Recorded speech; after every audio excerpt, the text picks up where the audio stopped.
Okay, I'd like to call to order the bi-monthly meeting of the Marin Municipal Water District Board. It is September 6th, 2022. Now we need a roll call.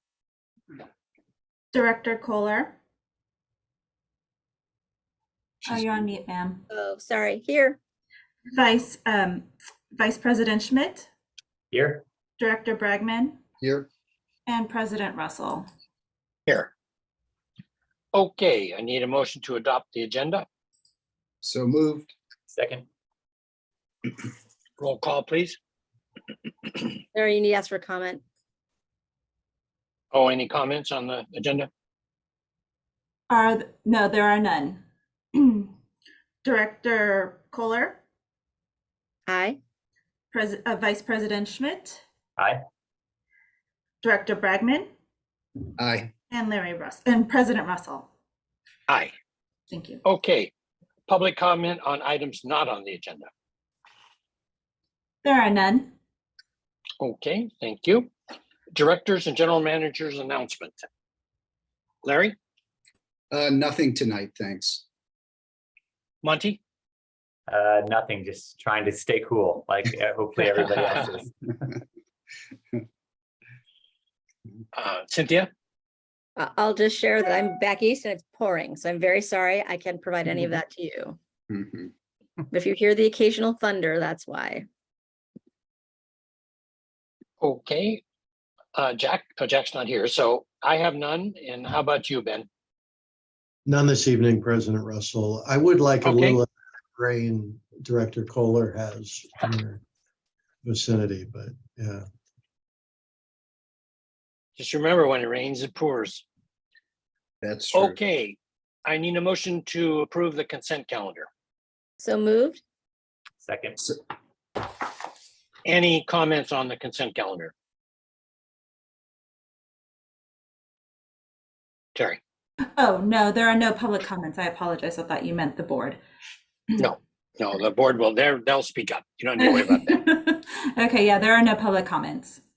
Okay, I need a roll call, please. Director Kohler. Aye. Vice President Schmidt. Aye. Director Bragman. Aye. And President Russell. Aye. Thank you. Okay. Item 5, next steps of the water conservation element for the strategic water supply assessment. It's funny, as Carrie's bringing that up, President Russell, it reminds me of you're saying little steps for little feet. But our next Yep. steps tonight, we're bringing this item, in response to interest from the board to consider a third-party review of conservation that's included in the strategic water supply assessment. We're taking the opportunity tonight to provide the board some context and background as you think about that consideration, and to answer some questions. And as we move into the next slide, Carrie. So tonight we're going to present conservation as a water supply alternative, which is a question the board has been asking. And in this case, it's two options that we're presenting tonight. And we're going to compare those two options to what the district's historic conservation program planning has been. And then we'll also take a look at how we compare, not just to, I think there's a chart showing us in comparison to the rest of California water agencies, but also looking at 2 local Bay Area agencies to see how that stacks up. And then we'll close the presentation with sort of a wrap up of options for the board to look at and direct staff for the next steps. So with that very brief introduction, I'm going to hand it over to Carrie, who will walk us through the rest of the slides tonight. Thanks, Paul. Carrie Pollard, Water Efficiency Manager. So when we think about our water conservation programs, developing programs, there's really 3 kind of pillars to program development. We're going to start with community engagement. The importance of community engagement is that it increases water awareness, which results in a greater appreciation of where our water comes from and the importance of using it wisely. So looking at our community engagement piece, specifically to our conservation program, would be our water education for our school-aged youth, which is a good example. And another good example would be the educational webinars that we offer throughout the year to help inform our customers on actions they can take to be more water efficient. These types of programs are not readily quantified, yet we know they influence overall how water is being used within the community. The next item we want to talk about briefly is incentives. So these would be rebates or other offerings that are intended to motivate customers to take actions. They're widget based, right? So that would be something like a new toilet, a new water efficient toilet, a new water efficient clothes washer, or even changing your landscape from some high water use turf area to a low water use, providing long-term water savings that are quantifiable. These incentive programs tend to evolve based on new technology, as new technology is deemed effective and is kind of incorporated. This would be where they would land, is in this incentive category. It does require customers to be willing and interested to pursue the water savings in partnership with the water utility. And so I think that's a good way to look at it, is really a partnership with the district to provide the incentive and our customers to take us up on those offers to reduce their overall water use. The third section is this regulations and enforcement section. I would deem this kind of as less of a partnership and potentially more of a heavy-handed approach. And there are different levels of regulations and enforcement, and I have a couple listed here for both state and local examples. For the state, we have the Model Water Efficient Landscape Ordinance, which dictates statewide the type of irrigation efficiencies that are acceptable for new landscapes and the types of plant materials as well that should be installed. We also have an example of SB 407, which limits the flush volume statewide for any toilet sold within California. It cannot be more than 1.28 gallons per flush. When we look at our local regulations, two good examples are our gray water ordinance, which requires any new connection or a new site going through a substantial remodel to install gray water to the maximum amount practicable. Right. Another example would be the water efficient landscape ordinance, which takes the state's MWELO that's listed above and really makes it even more restrictive just for our service area to really maximize the water savings for new landscapes going in. So this is kind of the foundation for developing a program. And so for the strategic water supply assessment, looking at water conservation project alternatives, we've developed two options. Option one, which we're calling the water conservation project. And if you were to reference the staff report, it's called the water conservation elements, the same, just different term, but same project. And this is really focused on the incentive piece of that pie chart.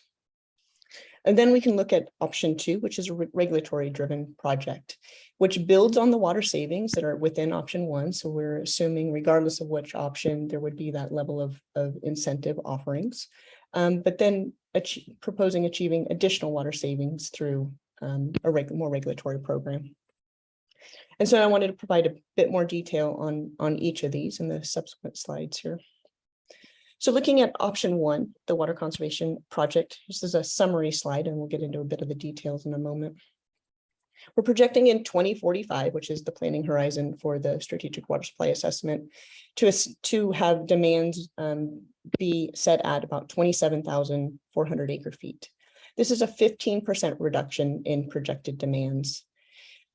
This 27,000 acre feet in 2045 results in a 106 district-wide gallons per capita per day and a residential only GPCD. So just looking at our single family, our duplex and our multifamily customers' water use, the gallons per person per day for those categories would be 73 under this option. The cumulative water savings projecting out to 2045 is 22,000 acre feet, right? Because we know that a new landscape that was replaced last year during the drought will continue to use less water into the future. And so we have these cumulative savings, but in 2045, we're projecting a reduction down to about 15%. We have seen a summary of this slide before, and I do want to note that the cost to fund this conservation project has been updated.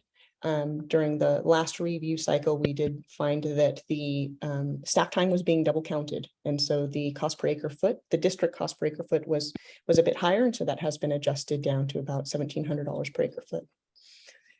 The annual budget estimate for this program would be $1.7 million. And this is for specific to the incentives and the associated project management. So again, if you think of that, the piece of that pie is we're just looking at the a portion of the incentive piece being the 1.7 million, the school ed community engagement and any other non-incentive based programs or any incentive programs going beyond kind of what we're proposing here would be above and beyond that 1.7 million. The customer costs have not changed since the last time this was presented, and it remains about $2,800 per acre foot. The level of savings listed here are directly tied to the level of participation. And so we wanted to include a slide on what are we projecting for participation within these programs. So on the left, we have each of the programs that are being calculated for savings. The top one being the AMI leak letter notification. So this is for our 5,500 customers who already have AMI. We send them out letters to let them know that we see you have a leak and perhaps you haven't seen you have a leak. You should work on fixing that. And then all the others are really kind of focused on incentives. So, looking at turf removal at 170,000 square feet per year and so on.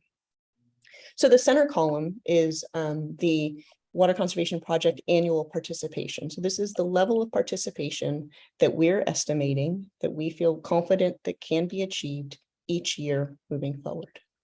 We came up with these numbers looking at our past annual participation, specifically looking at pre-drought years, which is a 5-year period from 2015 to 2020, and looking at our 2021 drought response. We realized that the pre-drought years, we could likely do better. We didn't even have a turf program. It had actually just started right before the drought hit. And so we know there are opportunities to get additional savings with focused incentives in comparison to pre-drought levels. But we also recognize that 2021 levels, drought response levels of participation would be unrealistic for us to project forward when we have non-drought years. And so this annual participation listed here is meant to provide a realistic kind of baseline, a minimum, if you would, of what we have a high degree of confidence that can be achieved, recognizing that we will pursue achieving, additional participation beyond what's listed here. Carrie, The can you go back for just 1 second? I just want to make sure I understand one thing.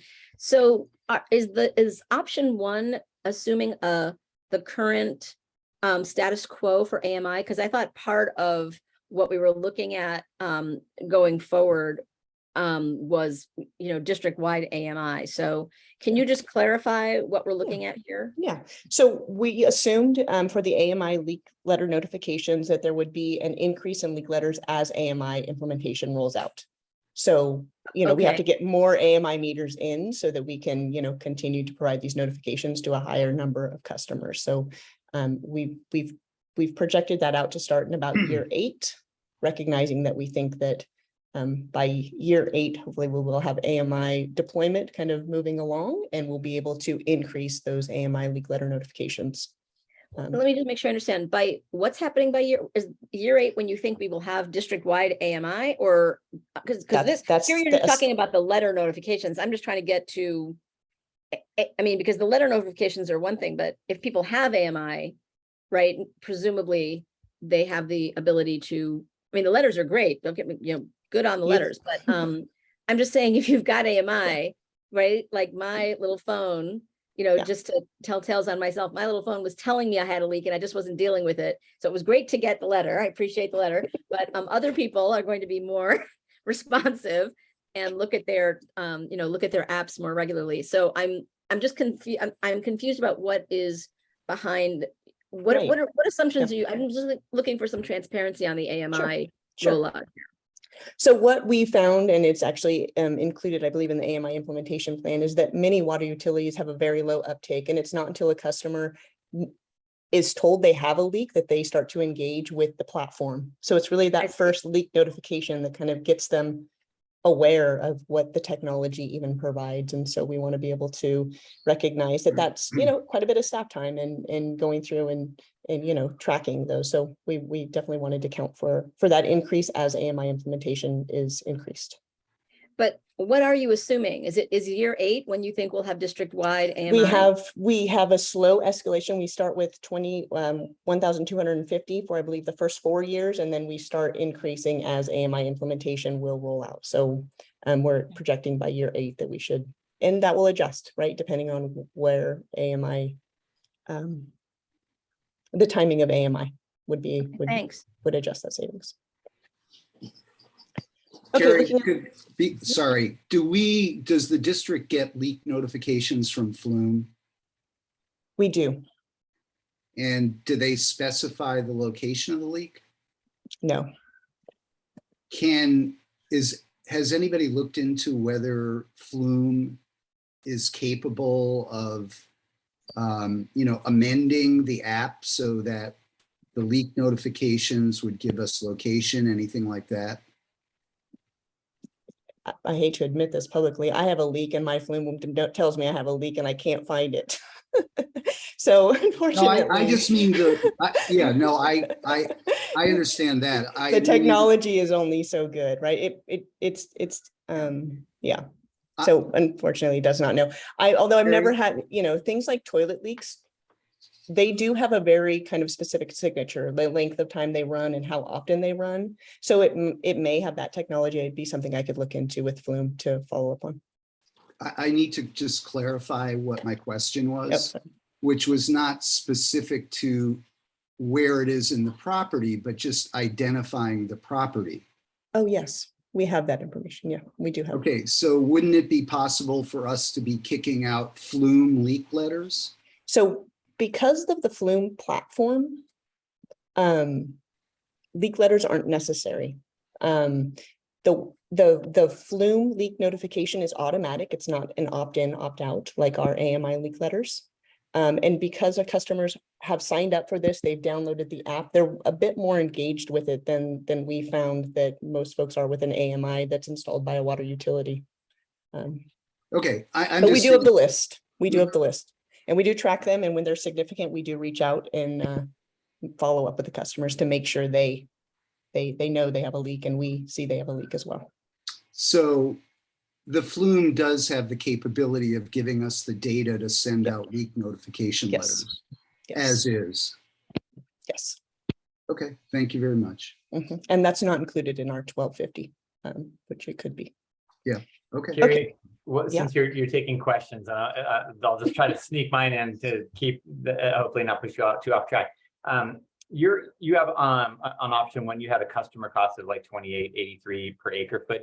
Does that take into account the savings also of the reduced water use that would be associated with the conservation investment that they would be making? So they're going to consume less water if they've put in these different things. So has that been factored in?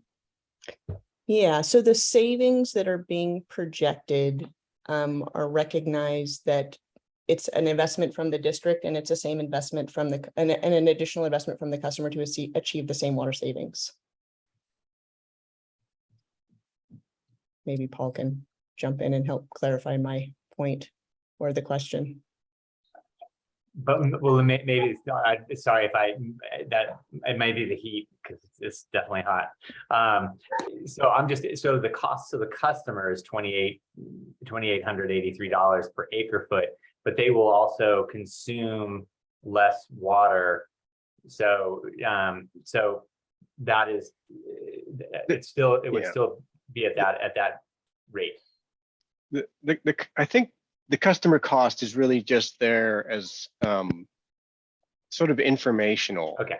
I don't think that the cost of our water at less than a penny per gallon, on a household basis, a household doesn't typically use as much as an acre. We wouldn't be talking in terms of acre feet of savings. It would be fairly, small dollars. So I mean, we could do a calculation, but it may be $1 or $2 in the case of, say, rain barrels, right? So it's not quite. I know it's kind of different, it's different numbers, but in essence, they are, by instituting this, they will consume less water. And so there's a cost savings that they will no longer need to purchase as much water. I get also that the cost per acre foot, the volume, the cost associated with the installation of these things is another thing. So we're trying to be mindful of how this actually is impacting how something like this would actually impact customers, recognizing that if they implement these conservation tools, that they're also going to consume less and that they will see a savings from consuming less water while also investing in the infrastructure. So I just want to make sure that we're capturing those two things, because they are married together in that number, it seems like. The cost per acre foot is a number to us, but I think it's also a relevant number to, you're saying that this is a cost to the consumer as well. And I think that therein trying to figure out how much maybe a customer savings might be another way to capture that. I don't know. I think the customer cost number is always a little iffy. I appreciate staffs wanting to provide that information, but I think it's more confusing than helpful. And I think the cost per acre foot, if I'm not mistaken, Paul, that still does not include calculation of avoided costs. So that's kind of a process issue that we don't need to get into right now, but I just want to make sure I understand that 1,792 per acre foot cost is not factoring in avoided costs, right? That's correct. Right. So the actual cost to the district could be substantially less if you're using the methodology that, a number of water districts and that the Pacific Institute and others use in calculating the cost of water use efficiency. So this is still a relatively conservative number. Okay, I'm gonna move on to the next section. Thanks. Okay, thanks. Okay, so option number 2 is a regulatory driven project. As I mentioned, it builds on the savings that are being projected in option 1, but just adds a regulatory layer.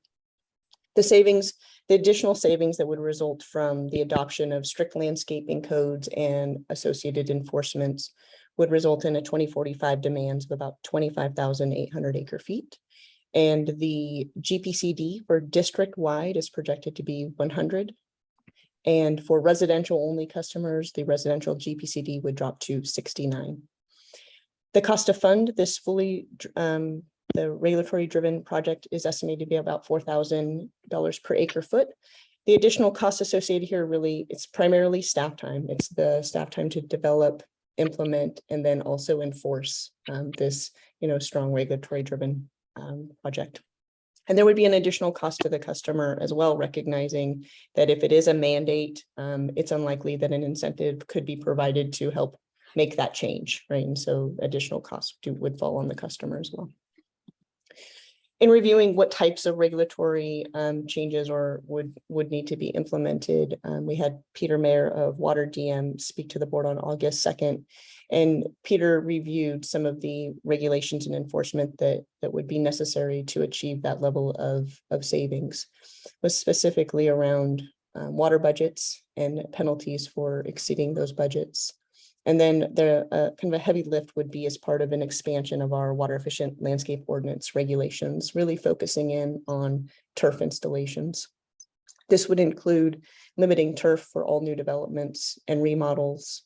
It would prohibit turf in front yards and limit allowable turf area in existing single-family homes, and prohibit non-functional turf in existing non-residential sites. And all of this really kind of leads down this path of only allowing the water use plants and drip irrigation in all new developments and remodels.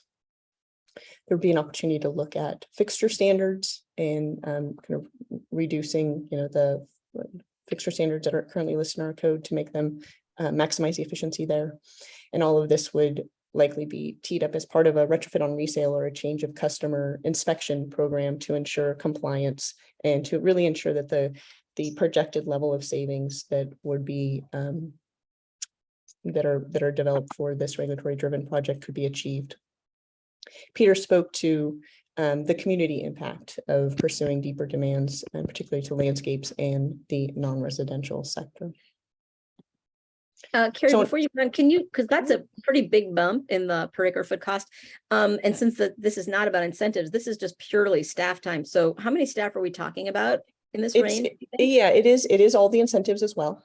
So Right, it's all no, the, but I'm saying and then the above and the beyond. increment. It's at least 4, likely perhaps up to 6. So there is a range Okay, thanks. through 2045, right? So long term. So looking at the conservation considerations, we want to provide kind of a summary slide, right? Recognize that looking at each of these options, some of them are difficult to forecast what the savings would likely be. And there are consequences to missing the target, right? If we overestimate the savings from the conservation project, the deficit could be projected at being much smaller than what it may actually be, right? When faced a drought or low water supply conditions. And there's uncertainty around just incentives alone driving public participation and behavioral change. So we wanted to just touch on those. On the right-hand side, the table shows a comparison similar to what you've seen for the strategic water supply assessment, other projects, showing the costs and then the 2045 yield and the resulting cost per acre foot. The table on the left, I wanted to just note is that it shows the ongoing savings, right? So if we just look at 2045 yield and we say, oh, it's 4,000 acre feet, that doesn't really tell the whole story. There's progressive savings that continue to be achieved.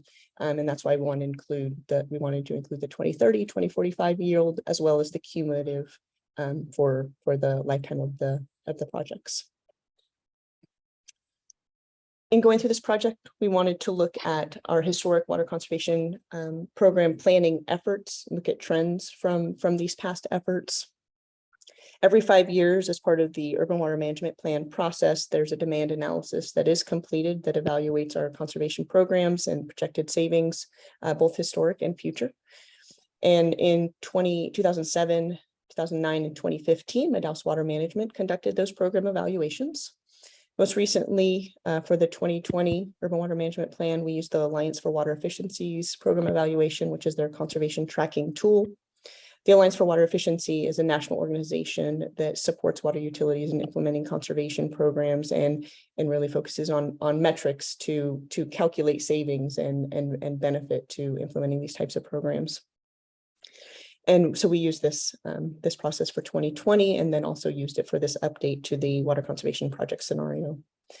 On the right shows the graph shows the GPCD that was calculated or was utilized as part of this planning effort, each of these planning efforts. And you can see that over time, the trend continued to increase efficiency by the district was definitely a priority, right? You can see it was built into each one of these plans.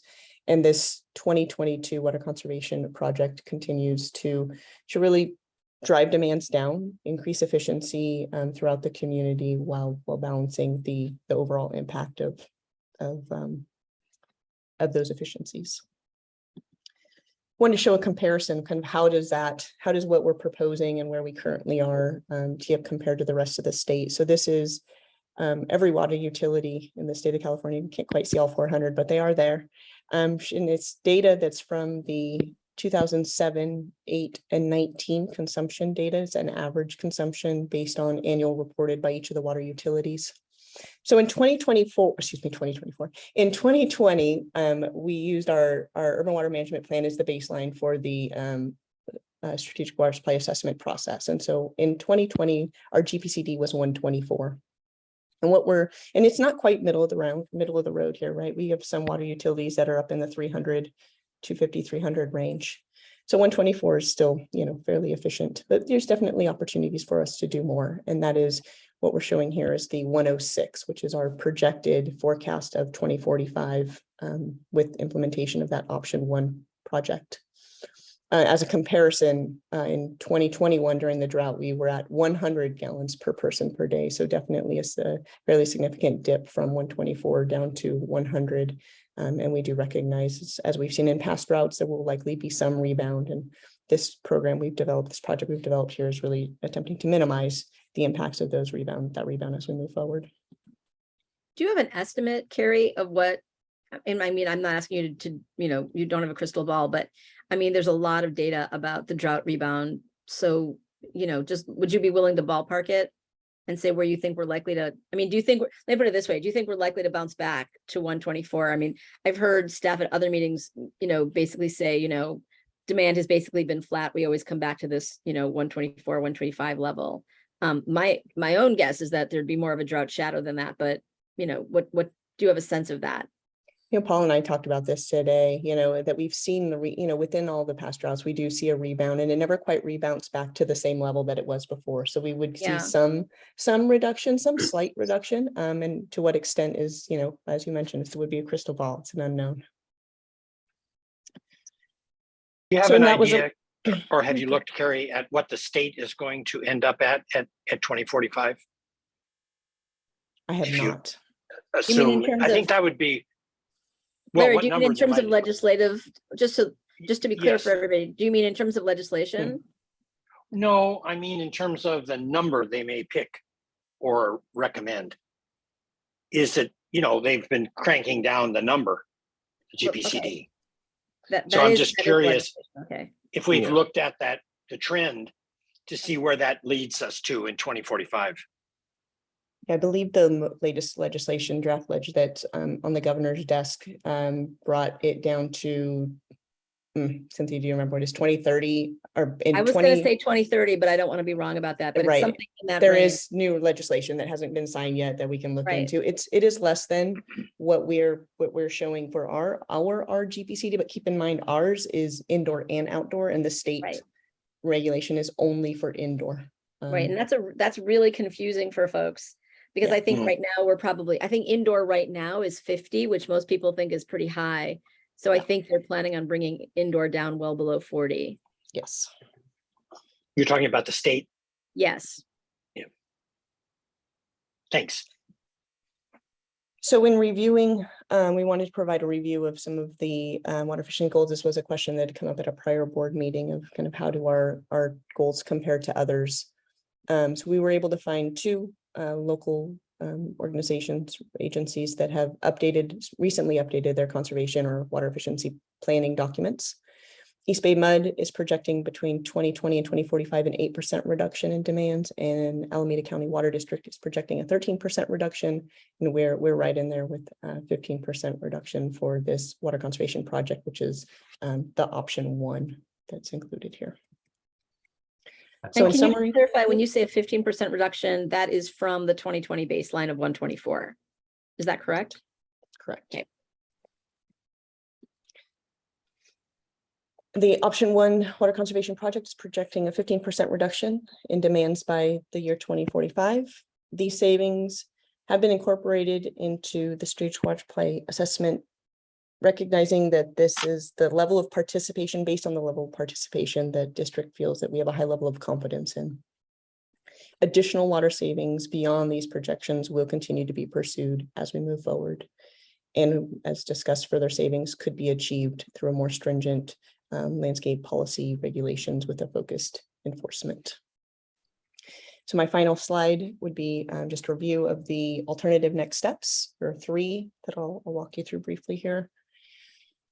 Option 1 would be to direct staff to use the current water conservation project projections, understanding that further development of a broader conservation program will continue and strive for additional savings beyond these projections. Option 2 would be to direct staff to schedule an additional board review of these projections, taking a closer look at key assumptions and determining if the district is interested in pursuing additional higher water savings, which would likely be associated with a higher level of risk as well, or a level of uncertainty, if you would. And then option 3 would be to direct staff to bring in another third-party reviewer to take a look at the water conservation project and address these 3 specific questions. One being, are the current projections achievable? Are there other conservation efforts that should be included that have a comparable high level of confidence that they can actually be achieved? And then the third one being, are there any notable errors in the calculations for this water conservation project as currently proposed? So with that, I'd be happy to take any additional questions. Any questions, guys? I have a few, but I want to, could you leave that last slide up, Carrie? Mhm. just to go through the, or maybe people don't need it, but just, my questions were about the options. Option 3 is interesting to me. I mean, we discussed last time that I think a couple of us thought it would be useful to have Madaus come in. Well, I'm sorry, let me back up. I think this presentation was really helpful. I want to thank staff for putting, I would call it water use efficiency and on-site reuse as opposed to conservation. That's a word that I think is confusing to people, but those kinds of options as a project, I think that's helpful. I think having the, the updated and more accurate per acre foot cost is helpful. I think what we're still needing though is, and we're almost there, is that kind of comparison straight up to the water supply options. I mean, I think we are all thinking along similar lines that what we're looking for here is a portfolio approach, but to put that portfolio together, you really do need to have sort of the water yield, if you will, and the numbers in comparable forms. So I think in that sense, we've taken some important strides forward. I think having a Madaus review would still be helpful. I think the question in option 3 about whether these are achievable is the cart before the horse. It's all achievable. It's just a matter of, everything's got challenges. There's resource constraints, there's, regulatory constraints, there's litigation constraints. So I think for me, the question is less, is it achievable, but do we really have the best data we could? So just in this review here, I'm still concerned that we're not looking at avoided costs. I appreciate that's not the way that staff wants to go. I respect that. I understand that's one way to do it. I also know that there are very highly regarded folks who do this all the time, who do think it's important to look at avoided costs, and that's another factor to bring forward to decision makers and the public in helping to, make determinations about how to go forward. So I think achievability is not the question. I think, and I don't think errors are the question. I think is there a process that can give us better, more accurate data in terms of how we look at this. The other piece of this that I would question, and I think this is where we really need some outside help, is the assumption that staff has made a few times now that, and again, I respect it, I just don't know that it's the last answer, which is that the performance that we saw for certain incentive programs during the drought is the best we'll ever achieve. We've talked a number of times about how that really may not be the case. Some of these programs, in particular, the turf program is a brand new program. So it may be that the uptick we saw during the drought could be superseded once that program gains maturity, if there's more money in it, if it's more, if it is understood to be reliable and going to be in place. So I think those are things that can't be known with certainty, but I think experts like Madaus who have looked at these programs, who have expertise with these programs in other places, I think right now we're working off of, more kind of a sense of how it's going to work rather than a lot of data. So to me, that is the benefit to the board and the public for reviewing some of these process questions about how to make these determinations. I think it would help us to make sure that we've really, run some of these issues to ground. Just a couple of quick thoughts on what you said there, Director Kohler. Avoided cost, first we'd need to know what we were avoiding. And that's part of the assessment that we're going through, right? So you can't have, we're not ready for the avoided cost discussion yet until we know what are the most likely alternatives that we would be considering. And it is, yes, there may be some way to find room to change the numbers in terms of conservation as we move along and gain experience, and we can certainly do that. That's certainly part of the model and the reason why we've got this model developed, so that we can relatively easily change those inputs. We're just suggesting from a staff level that on the basis of our experience, in order to have a certainty in terms of a volume of water that we feel confident we can represent to the board and the public that we can achieve, that's what we're using, is our direct experience, our historical performance of our programs, and our comparisons with our peer agencies. So by all means, we're fine to consider a third-party independent review, and we're happy to adjust the numbers as they come out. But just that reminding you that these are numbers that we're starting with, as Carrie mentioned, based on our experience and what we've seen and what we think can be achieved over the period of time that we're planning for. Well, again, I think the issue of achievability is a very subjective one. I think we agree about that.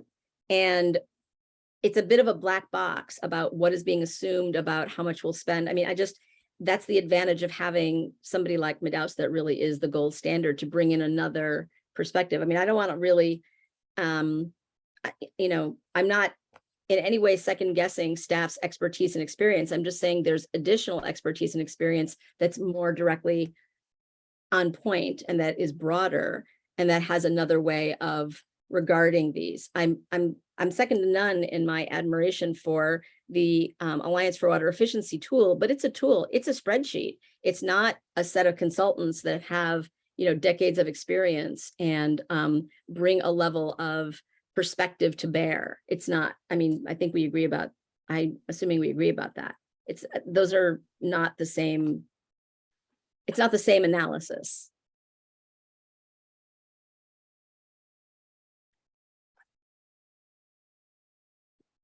I mean, we're talking about the AWE's planning tool, right? Like that's where some of these numbers have come from. That's what you were using. It's a spreadsheet, which is great, but it's not a consulting firm. Right, that's what we used Water DM for, as a reference check on some of that information. Right. Yeah. I wonder, I love more data and I love more information, and I do have some shared curiosity around how we can look at this information, but I'm wanting to make sure that we're, time is of the essence to some degree, and I'm wondering whether there are some things that Director Kohler, whether there are some smaller, narrower tasks that we can use to refine the current view that we have, knowing that like we're all the other options that we are exploring with desal and storage and other things are similarly going to be limited in how deep we can scope out the alternatives. And so I want to recognize that there's going to be limits to each one of them of how deep we can go, but I want to make sure that we have sufficient enough that we can make actions around them. So yeah, I think that parity is what I'm looking for. I would say that the analysis for those other options has been substantially, I mean, you can just look at what Jacobs has proposed. I mean, it's much more robust than this, I would say. So I think we're not there yet in terms of that comparability. So I don't know that we need to take a huge delay. And I'm a little uncomfortable with the suggestion that there's a time issue here, since this is something several of us on the board have been asking for the last 6 months. So I'm delighted we're finally there, but it's been a slow road to get here. So, when we were speaking last week, I think there was a fair amount of support for getting this kind of information and getting it in a comparable form. Obviously, it's going to be iterative, but I think where we are right now, it's a fairly high level. It's a good but a fairly high level analysis that I think is not comparable to the analysis that we've seen. And I think the analysis that we've seen has been good on the water supply augmentation projects.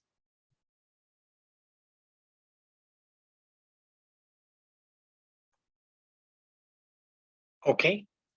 How about we bring on the public comment? Can we just see where the board's at? I think they're looking for some. Okay. Monty, is that where you want to leave it? Well, I guess, Cynthia, this is an area where you have greater expertise than I have. I'm humbled to admit that, and I think Carrie also, is extremely knowledgeable. I'm trying to see how we can, because I do think the staff is trying to be responsive to what we're asking for, but at the same time, we seem to be getting close, but we're not quite there. I'm worried about us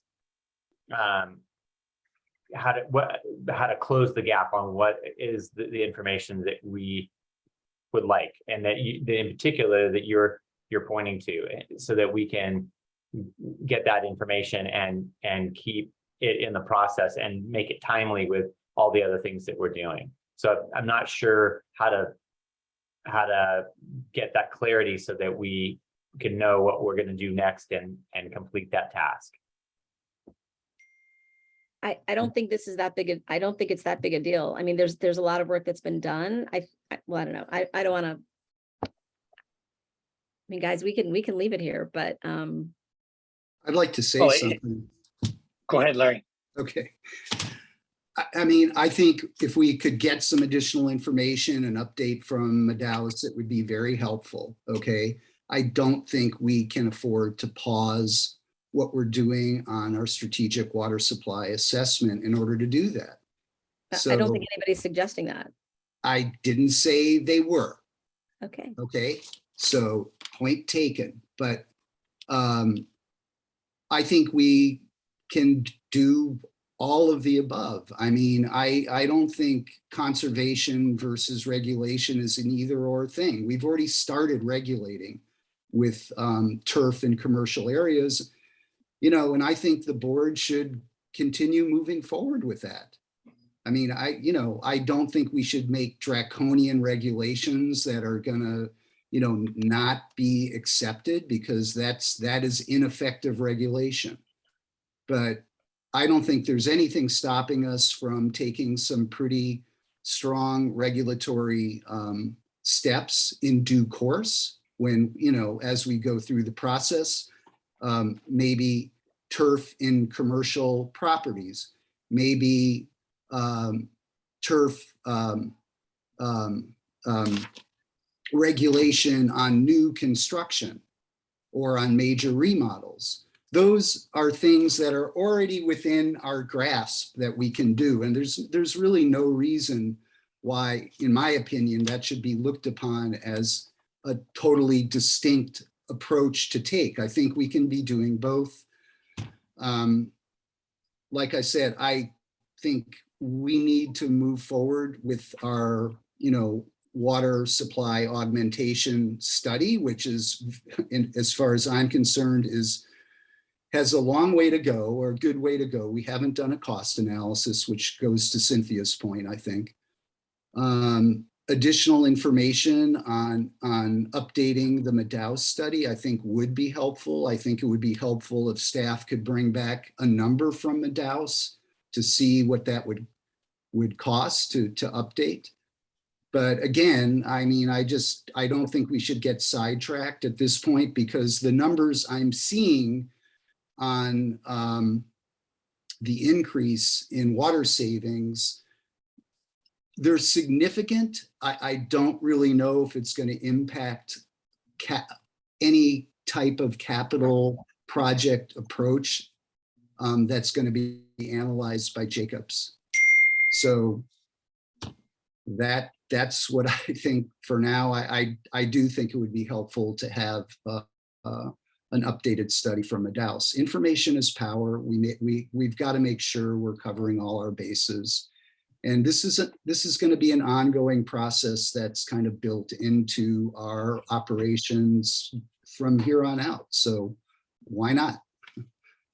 But again, I don't think we should get sidetracked to do that. I think it's something we should be looking into and get some additional information and you know, go from there. So I'm just going to jump in and say, I think Larry and I are expressing ourselves a little differently, but absolutely are in agreement. I certainly haven't suggested. And so if somebody's taking it that way, that I think we should pause, I'm not. I absolutely agree with Larry that we should be doing this in parallel at the same time. I don't think this is a matter of stopping anything. We all want this to move forward quickly. So let me underscore that. I'm also, just for my own, just to be clear, I'm not saying anything one way or another about option.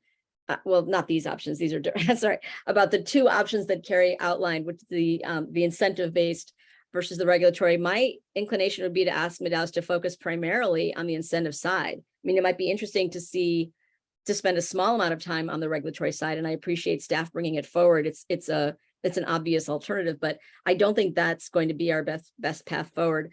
And I also don't think that this is about only doing one thing. I think I've been super clear that what we need is a portfolio approach, so much so that people are probably tired of me using the words, but we can't only have an augmentation approach either. Everybody's aware of how hot it is right now and what's going on everywhere else in the West. So we can't only have one approach. So my interest in moving forward with this is to ensure that we do have a true portfolio that includes efficiency and on-site reuse, and we can't really get there without the data. So that's where I'm coming from. We need the data. We need the information. Could I just go back real quickly to one other point that came up at Carrie's last presentation on gray water? That's an example of low-hanging fruit where Carrie, you had the alternatives when people come in and say they can't do gray water. I mean, that's like a pretty easy amendment we could make to our code that would make it much more robust than it is right now and easier for people. I mean, we want to give people choices to save money and to save water, So not to beat that drum, but I'd really like to see Carrie come back with an amended ordinance that really addresses those alternatives. Don't have to do it next meeting, you have 30 days. But it's just, it's a gap in our oversight that we should be dealing with once it's pointed out to us by staff. So, like I said, it's all hands on deck now. We have to take a holistic approach. Final thing I want to say is my new word is adaptation more than conservation. And that's something that Fire Safe Marin, that was a word Fire Safe Marin was using at one of their events, adaptation. Just read an article about the Colorado River. I mean, we're smart enough to adapt. We need to kind of include that in our lexicon as we go forward. So I just want to be clear too. And Director Bragman, your point of like, let's fix the things that we know that make sense. I'm on board with that too. I'm trying to get us through this key step, which is a really important piece of what will be I would echo as well. It's going to be a portfolio approach to how we address water supply reliability into the future. And that clearly conservation is going to be a part of it. We're trying to figure out how much to factor it into our future so that we know how much of the portfolio within reason and which will still have error bounds around, because we don't have perfect foresight of exactly what's going to happen, and new technologies that could come along 10 years from now that we can't really fathom. And so I know that here's a good one for you, Larry, Russell, is the measure it with a micrometer, mark it with chalk, and cut it with an axe. It's like what's the right degree of certainty around our information that we need to have, and I do see that we still have a gap on some things that we're talking about, but I'm trying to figure out how we close that gap quickly. I don't think that this is an either or. I think we need to do this right, and that we can still do it in parallel. But I feel some urgency for us to get this information together quickly, because I do think time is of the essence. So I'm just trying to figure out how to close the gap and make sure that Director Kohler, what you're asking for, I think it makes sense, but I'm trying to figure out how, because we have had this conversation before, how the next time we have some information developed, that it addresses the informational needs that you're asking for. I think this is a relatively easy, I mean, again, we've been talking with staff about this for months. This should be a relatively easy short-term contract with Madaus. They've obviously worked with us a lot. They know our system. They're familiar with what we've done in the past. I mean, this doesn't seem to me like a big long-term contract. This is maybe we just need to hear from Ben about that, but I'm not sure why there's so much anxiety about this. It seems to me like this is not that big a deal to get done. Especially as Larry said, we've got a ways to go on the rest of the study. There's really no reason why it can't be done at the same time. Yeah, I think the same time does make sense if we go down this path. And I think staff, I appreciate it, and I'm sure staff does. So we stay on track, but in parallel, we would bring on this contract under this idea. I am hearing kind of two different concepts. One is more kind of broader with the conservation program and thinking about enforcement programs and gray water, kind of the ongoing development and refinement of a conservation program. And that would take some time. And I think it was noted in the discussion that would take time. The other option is this more targeted data. On that, I don't yet have a great feel for fully, but I think between all the staff on the call, we can listen to the discussion and begin to have conversations with the consultants if that's the direction the board wants to go. And if I could just, I would just say, I mean, I think it's worth reaching out to Medallis and just seeing what their availability is and, you know, and cost, you know. Right. Okay. I'm a little confused, Ben. It's listed as an approval item, but I'm not exactly sure what it is it's anticipated we are to approve.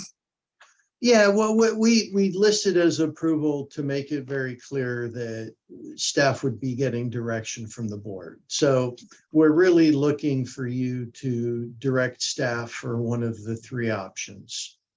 Tonight. Yes. Okay, I really think we need to hear the public. We can come back to this conversation. Okay. We have three commenters. I just want to remind the public that you have 3 minutes to leave your public comment. When we get to the 15-second mark, you'll hear a sound that means to please wrap up your comment. And the first two, or we have 4 speakers. The first 2 speakers are Phil Sauter and Ed Jamison. Go ahead, Mr. Sauter. Thank you, and thank you for the presentation and for moving in a good direction. Last week, there was a news segment about San Diego's path to water resiliency, and they made some comments that stuck with me. First, they said that they could not conserve their way out of the severe water shortages they were experiencing a few years ago, but that conservation was an important part of their solution. For example, they said that desal was now 10% of their water supply, but they also said that water conservation programs allowed them to be using 43% less water than in 1990. Using data that Paul sent me a couple of months ago, I found that looking at year-to-year comparisons, the district is down 11% in overall usage from 1990. And looking at peak day demand, we're down 24%. So we are flattening the summer curve. What's more useful to me is comparing 10-year moving averages, which allow long-term trends to reveal themselves. On that basis, the district is down 17% in overall daily demand from 1990, and it's down 27% in peak day demand. So while we're not in San Diego's 43%, we have made significant reductions, and these reductions are persistent. That gives me optimism that with a small number of targeted high-impact programs, the district can achieve a further 20% reduction in daily water use. That equates to a savings of 4,000 acre-feet a year. That's in desal territory, and it's equal to raising Sulahuli. As a target, we know that we have 2,000 acre-feet disappearing in leaks, at least some of which can be avoided, and we know that we have 4,000 acre-feet in outdoor residential usage, some of which we can help owners save primarily from lawn irrigation. And I don't believe we have to wait until 2045 to get it, especially if we run the risk of running out of indoor water and don't have 20 years to spend. An important difference with lawn replacement versus desal as a water supply investment is that with desal, you have to spend the money year after year. Whereas with lawn replacement, you can pay a lot of money for turf replacement customer this year, knowing that you won't have to pay them again, the same customer next year. I've again included a sample conservation table with leaks and lawns in the board packet, and I'm hoping to see some form of that table in next Tuesday's water supply assessment meeting. It's a preliminary placeholder, and I'm anxious to see it challenged and improved upon. and I'm sure that's supported by the board and many community members, and if necessary, a conservation consultant. Staff can identify just a very few programs, incentives, and budgets that can bring home an extra 4,000 acre feet from conservation in the same time frame as we look at other water supply options. I appreciate the board and staff including these items in tonight's agenda, and I'm definitely looking forward to seeing it developed over the months. Thank you. Thank you, Mr. Sauter. Mr. Ed Jamison, please. Yes, thanks. This was yet again an outstanding presentation by district staff. It's time for the board to say enough is enough. Ms. Kohler will be gone in 4 months, but she seems to be intent on burning down the building before she leaves. By my count, this board has had 14 presentations on conservation this year, many to address Ms. Kohler's demands that future conservation opportunities have not been sufficiently reflected in forecasted demand. In spite of 2 robust contrary performances by conservation consultant Peter Mayer and extensive and repetitively excellent presentations by district staff. And virtually all show that conservation presents trivial opportunities, with the exception of killing existing landscaping. In the May 10th conservation meeting, it was agreed by both Mr. Mayer and Ms. Kohler that single-family outdoor use has the greatest potential for usage reduction. Mr. Mayer went on to suggest that Ms. Kohler must be proposing cuts there on the order of 30 to 40%, to which Ms. Kohler responded, and I quote, "So let's be clear, that's not what I'm talking about, because now you've given people a soundbite that is false," end quote. But speaking of false, Ms. Kohler last November 16th, after the board had 2 presentations in the prior 2 months featuring Las Vegas as a model for minimizing outdoor water use, you said that the goal should be cut over GPCD by 52%, which would have burnished your conservation credentials, but would leave Marin a sad version of its present self. Last week, you attacked GM Horenstein for, quote, misrepresenting, end quote, in apparently private conversations you had with him. But after demanding a 52% cut in GPCD last November, you then denied on May 10th that you'd ever suggest a 30 to 40% cut in what you acknowledged to be the principal and remaining target of opportunity for cutting water use. There's a word for that, and it's far less flattering than the word misrepresenting. Enough is enough. The board needs to show some responsibility in rejecting Ms. Kohler's attempts to sabotage providing drought security by cooking the books on the Jacobs Plan forecast of water demand. You board members need to take a stand on this for the water security of 191,000 users.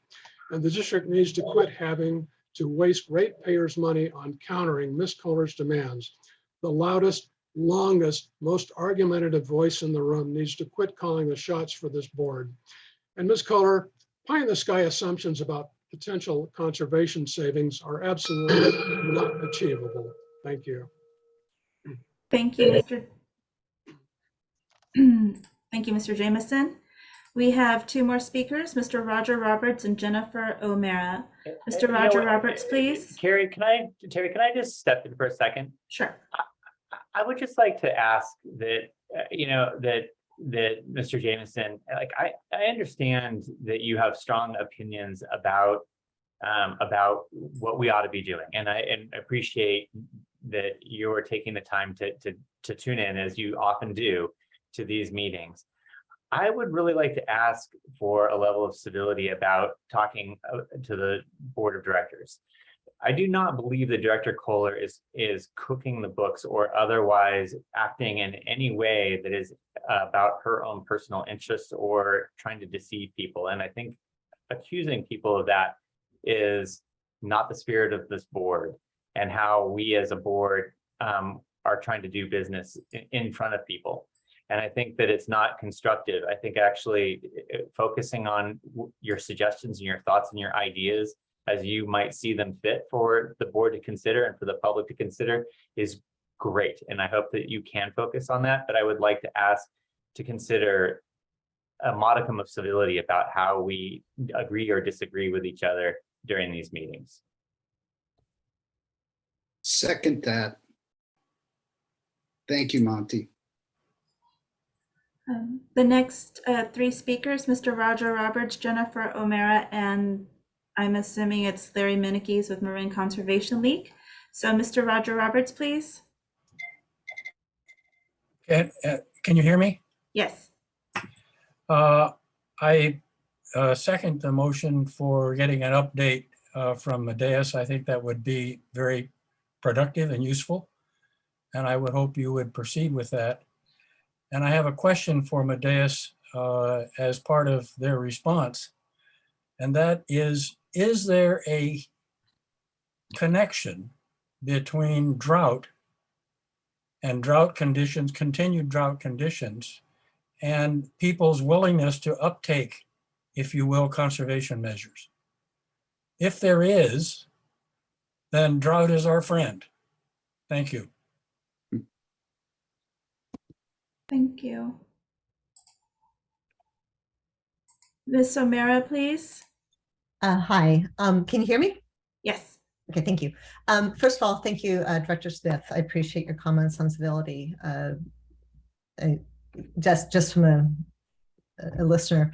So I'm talking about optimizing water use via conservation. It's kind of my goal, and also to minimize the pain during a drought.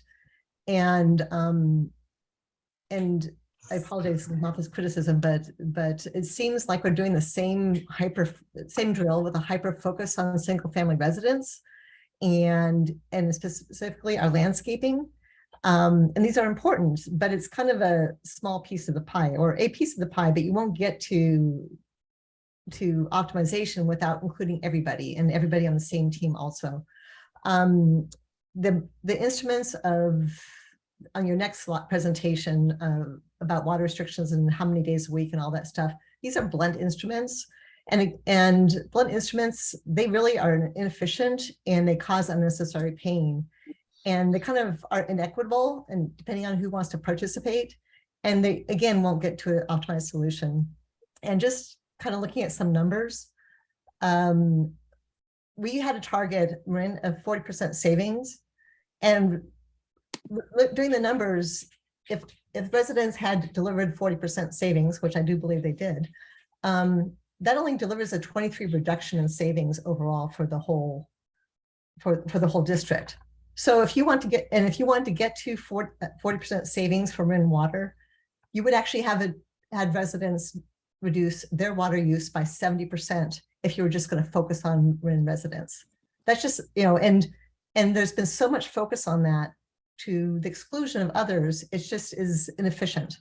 We're missing low-hanging fruits. Offices easily, there's some old school offices. There's 50% reduction easily done. You go to Deer Park, you look at the bathroom, high flow toilets used all day long, no aerators. It just kind of, what I'd like to see, I guess, is a look at all the different commercial real estate, commercial businesses, et cetera, businesses, how to make it more efficient. I'd also like to see a business plan or a complete, not a list of items to choose from, but a plan on how to implement the best yard, the best business office, the best interior of your house. People don't focus on the interior of your house. And the other thing is, I think your incentives structure can change. Just rewarding people $3 for this and $4 for this. Marin County is a tremendously wonderful pro-social place. There are different incentives that can maximize our return. Thank you. Say, Terry, can I just jump in? I just want to really thank the commenter. I think it sometimes seems that we're only talking about single family residences. That is the bulk of the district, but I just want to let you know that from my perspective, you are absolutely right. I think in general, our programs are, and Carrie can speak more to this, do reach well beyond single family. Of course, multifamily is a big thing, but you're absolutely right about office parks, about our institutions, about, the whole raft of water users. So I just want to let you know that I very much agree. I think most of us here agree. And I think most of the programs that we do reach well beyond single family residences. But I don't know, Carrie, if you want to jump in there and say anything further. No, I would agree. that they do reach beyond just single family, although the majority of our customers are single family. So we do need to make sure that we offer something meaningful for them as well. And we have Marin Conservation League. Good evening. You can hear me, I hope. Yes. Yes. I just want to second, or really third, Director Schmidt's comments. I melted hours ago. I wasn't even planning to say anything this evening, but when Mr. Jamison spoke, I was asking myself, so what do you think is important here? And I was asking myself, there's that fine line that we see between commenting and bullying and intimidation. And I feel that that line has been crossed. It's just not proper. It's feeling very personal. It's been going on for a very long time. And I'm speaking personally, I'm not speaking on behalf of the league. But civility is very important in these meetings, and accomplishing common goals is very important in these meetings. And that's what all of us should be focusing on. And to the study, my only concern is, Medeus, is can we get a fair bid from them, since we're only going to one vendor on this? And with that, thank you so much and good evening. Thank you. There are no further speakers. Okay, thank you. So Ben, what are you really looking at? You want us to discuss choosing an option? That's the bottom line?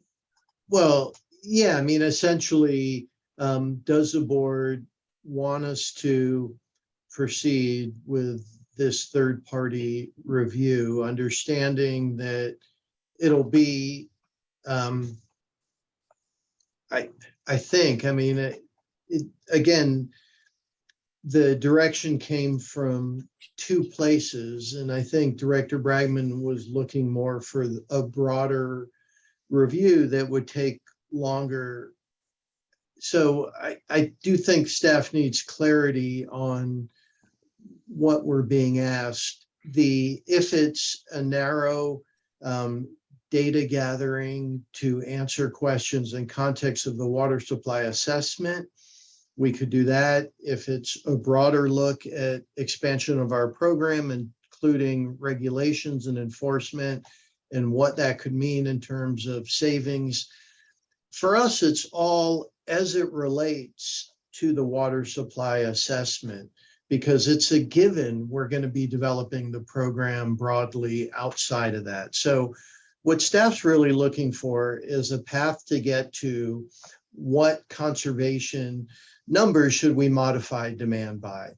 And I think it could be happen fairly quickly. It should happen in parallel to the work that's going on. And, to the extent it changes anything, we'll have the discussion with the board with the understanding that we'll be assuming until that effort's done, since we're moving in parallel, that the option one are the conservation numbers that we're using, because Jacobs obviously needs a number, right? They need to know what gap they're filling. So I think with that understanding, but I intentionally, mentioned Director Bragman, because I don't know that what I'm suggesting fits what you were looking for. Ben, I was just looking to get an update from Medeus from their 2015 study and kind of go from there. I mean, I think we need to keep moving forward on the strategic water supply assessment. But just like the financial numbers aren't final, some of the conservation numbers are going to be amended as we go forward. And so I don't see that as contradicting moving forward, as much as I do thinking that it's a bit of a work in progress as we move forward. I think it's difficult to move forward tonight, Ben, without any kind of numbers.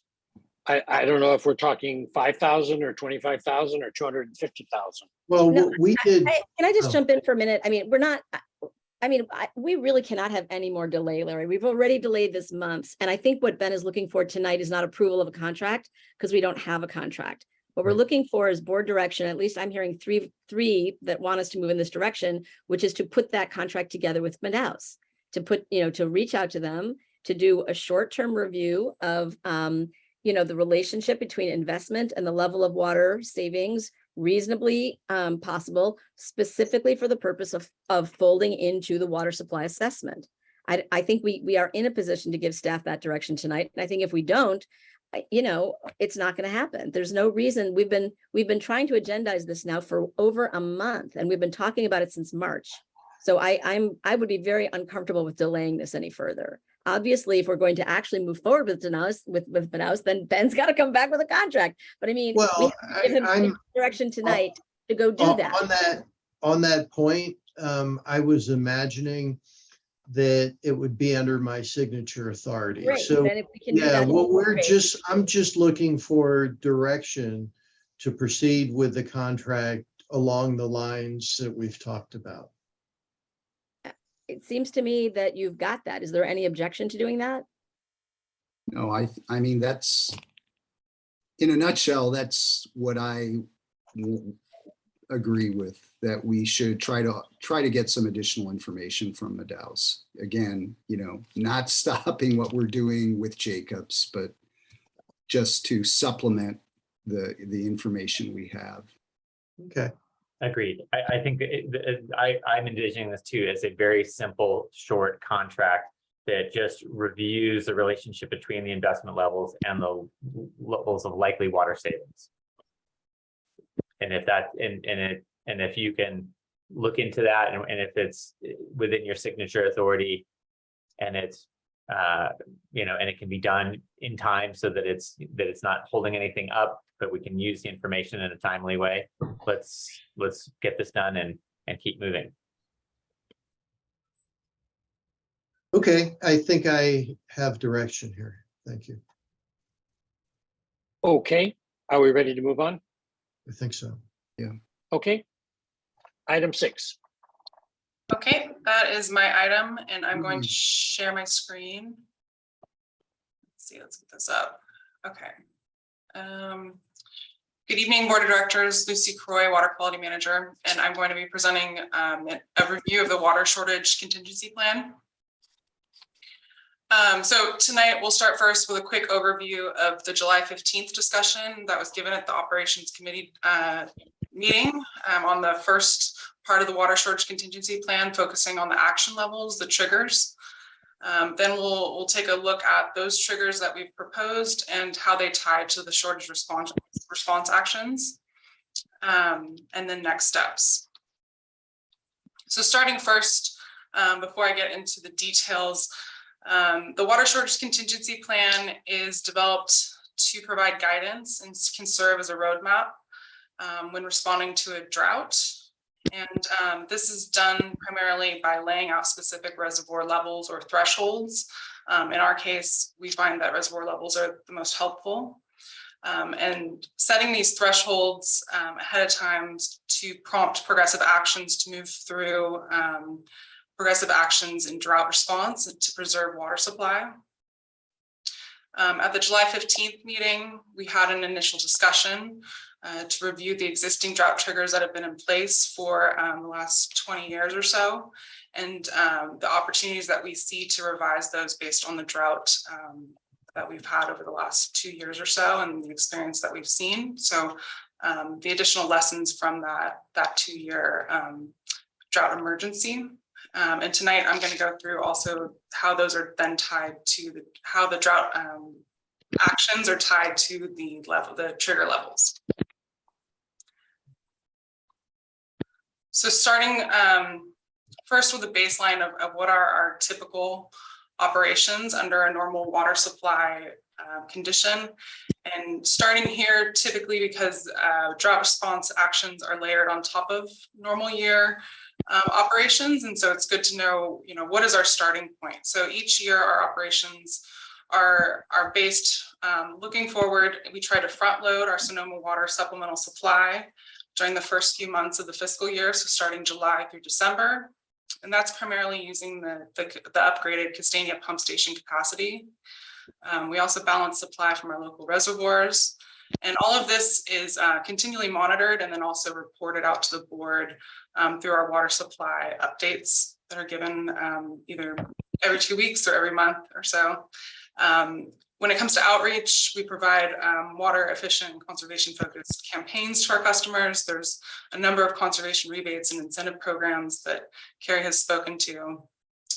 There's a number of free fixtures and phone consultations that are offered to our customers, and overall just encourage the efficient use of water. We also have a number of normal year water waste prohibitions that are in place every year. So those up front are limiting overhead spray irrigation to 2 days per week, limiting drip irrigation to 3 days per week, and then a number of other water waste prohibitions that we've presented before and that are on our website, but generally with the idea of limiting water waste. So defining trigger thresholds in a drought, for us, it makes the most sense to use storage values, and that's because our supply is primarily surface water, and it's a very measurable way to look at what our status is. So what I've got up here is an average curve. This is the average over the last 40 years or so, showing that through the year, we see our supply go up during the winter months as we get rain and runoff goes into our reservoirs, and then drop down during the summer months and demand picks up and then cycles back up again. And April 1st is a significant date for our agency and a number of other agencies that are rainfall fed, because at that point we typically know what storage we have and what the summer months will look like from there on out. And looking back over those 40 years or so, our average storage has been around 73,000 acre feet. And that's a significant number. Starting point to talk about is because the triggers that I'm going to mention from here on out, we'll keep that in comparison. So looking at kind of that average storage, it's a good signifier of knowing, on an average year, where does our storage end up? And actually this past April 1st, we were at just a tiny bit below 73,000 acre feet, amazingly. So the proposed water shortage action levels for revising the water shortage contingency plan, there's 6 stages that would go into this water shortage contingency plan. And we're using this April 1st marker typically because this date is significant, and it allows us to plan ahead into the summer months and get messaging out if we need to during the peak summer months. And it also allows us to know what is our storage ahead of time. So the storage ranges that we talked about at the last meeting is looking at from 10 up to over 50% mandatory, starting at 70%, 70,000 acre feet would be up to 10% voluntary. 30% mandatory would be stage 3, that would be down at 55,000 acre feet. And then kind of progressing down from there. Now I'm going to move into a number of details and kind of keep this pretty high level, but stage 1 voluntary, 10% voluntary would be April 1st, 70,000 if we're in the vicinity. And the way we've structured all of these trigger levels is to be in the range of or in the vicinity of, knowing that as much as storage levels can be monitored, there is always a plus or minus, and having to make a judgment call every year, given how much rainfall we've received, what the forecasts are, how hot it is. So that is one intention that we've kept throughout all of this, is that it's in the vicinity of and leaving it in the decision makers' hands. So in stage 1, our operations we would really maximize our take from Sonoma water. We typically front load, but then in stage 1, we would increase the supply from Sonoma water, taking as much as we can during that year to minimize how much we take from our local reservoirs to really conserve and keep that water stored for perhaps later. Our outreach would also be key in this stage 1 voluntary. It's really getting out the message that there's dry conditions, getting education out of the ongoing prohibitions, helping our customers understand what are the prohibitions, how do they report water waste, and what are the ways that they can save water. And so in this stage 1, we don't have any additional water waste prohibitions, primarily because there are, it's a pretty comprehensive list to start with for normal year. And after this last drought, we actually did increase the number of restrictions, bringing in a couple of those that were brought in during the drought. So moving to 2 days per week for overhead irrigation. It previously had been 3, and then same with drip irrigation. So really trying to maximize that in the normal year. So keeping that the same in stage 1.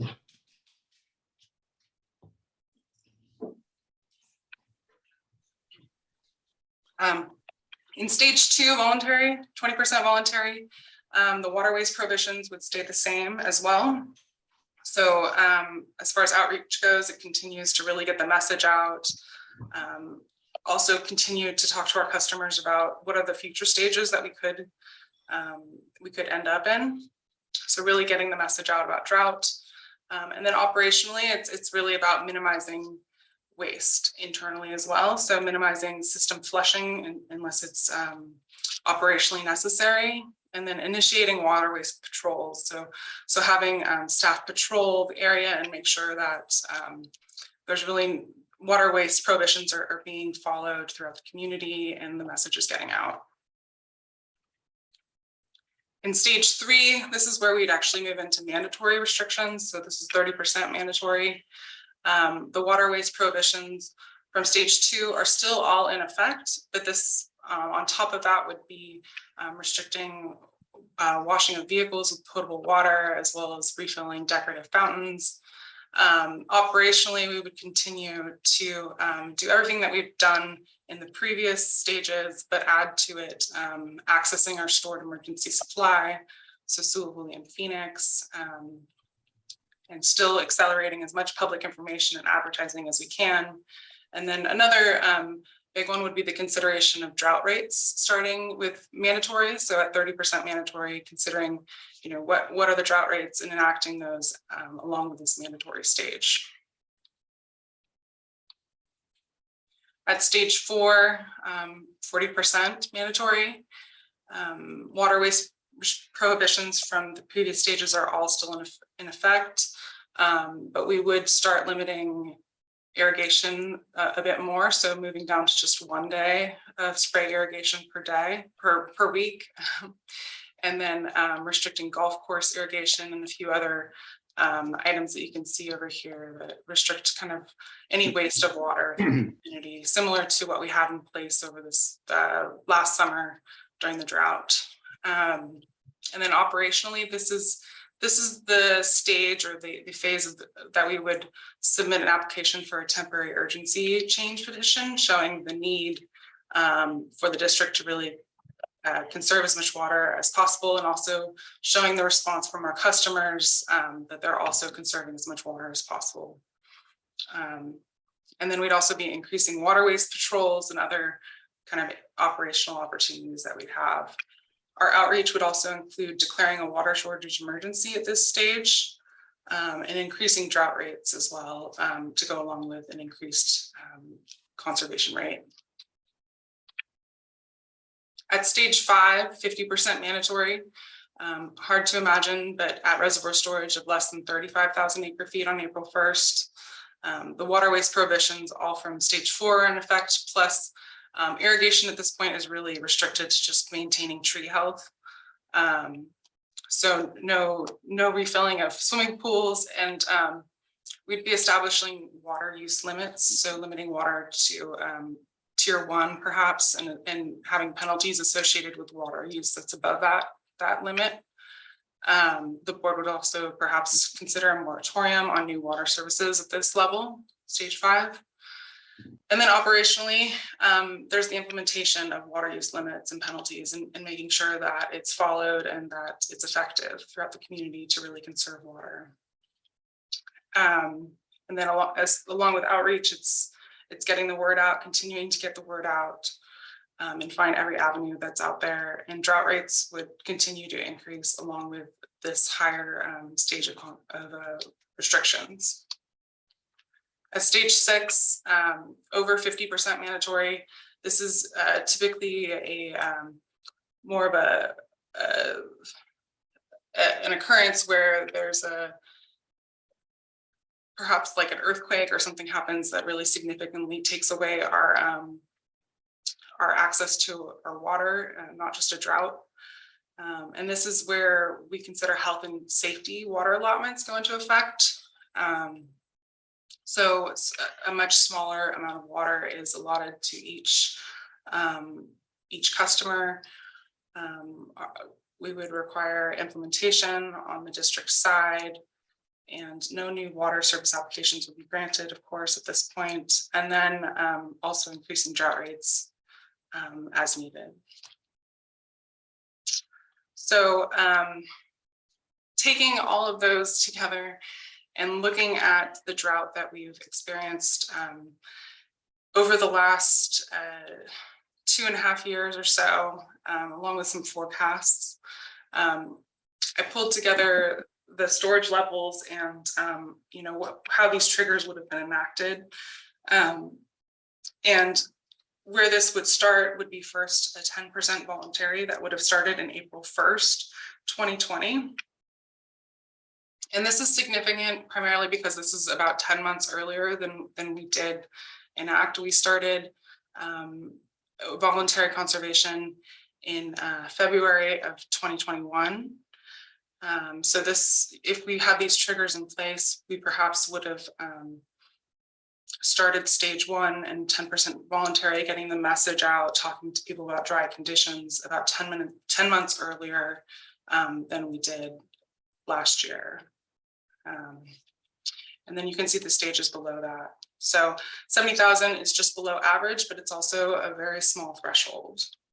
And then, moving into the next April, we would have hit stage 4, similar to the way that we did move into stage 4, 40% mandatory in April of 2021. At that point, our storage level was just below 42,000 acre feet. So we were in the vicinity of 45,000 acre feet or below it. So we would have moved from a 10% into a 40%. But the difference is that we would have been able to forecast a little bit more ahead of this April 1st deadline, seeing that we didn't have much rain at all going into December, into January, into February. We knew conditions were very dry. And then just one last stage or one last year, pulling it all together, you'll see that this past year, so in April of 2022, we were actually above all of these triggers. As I mentioned, in April of this past April, we were at just above 73,000 acre feet.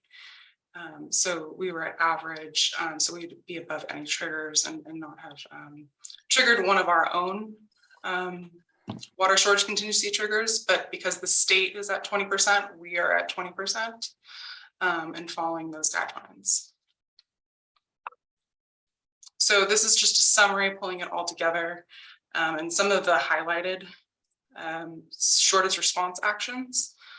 So it's just showing that, at 10%, we'd really be maximizing our Sonoma water supplemental supply and there on out, as well as increasing public outreach. The first 2 stages are really focused on getting the message out early and often to our customers and making sure they're aware of dry conditions and any prohibitions that are in place.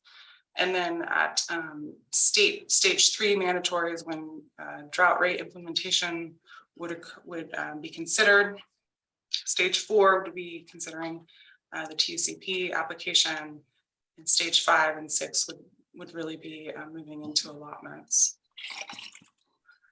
So as a summary and next steps, April 1st is really a key decision date for us, given our water supply from the reservoirs, and that we see it really peak at that date.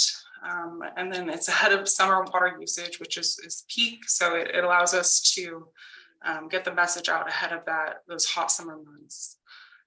And so next steps for us is to develop and establish a process to then roll back these water shortage stages once we're in them, and we do receive rain, finding a way to move out of them in a way that brings our customers with us. And then we're targeting a board adoption of updating this plan by mid-November. So with that, I'll take any questions.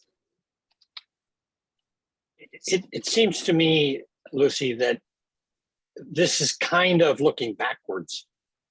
I don't really, I mean, I think it's a very interesting intellectual exercise and it's useful.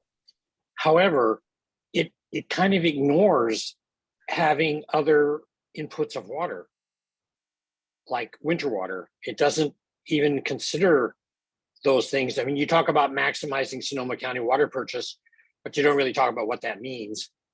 And some of these things, it seems to me, would trigger earlier than April 1st.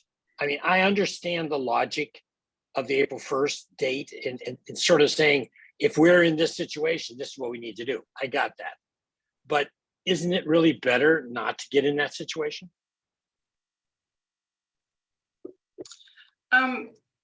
So for the Sonoma water take, we find it's most important to start it early. That's why we have it in our typical operations. And then also have it in stage 1 is that more than anything, we need to take as much water at the earliest indication of dry conditions, especially as Sonoma can be perhaps in the same hydrologic region as us. But more than anything, I think we're using April 1st because it's the majority of our surface supply. And so knowing where we stand, we can forecast where we'll be through the next 6 months of supply for our customers. And then the dates and the actions are really built to be flexible and still be a decision-making tool for the board, where nothing is set in stone. It's really just guidance. It's a roadmap. Sure. But if you'll recall, I mean, I was pounding on this subject going back to February of 2 years ago, you know, right, saying it's time.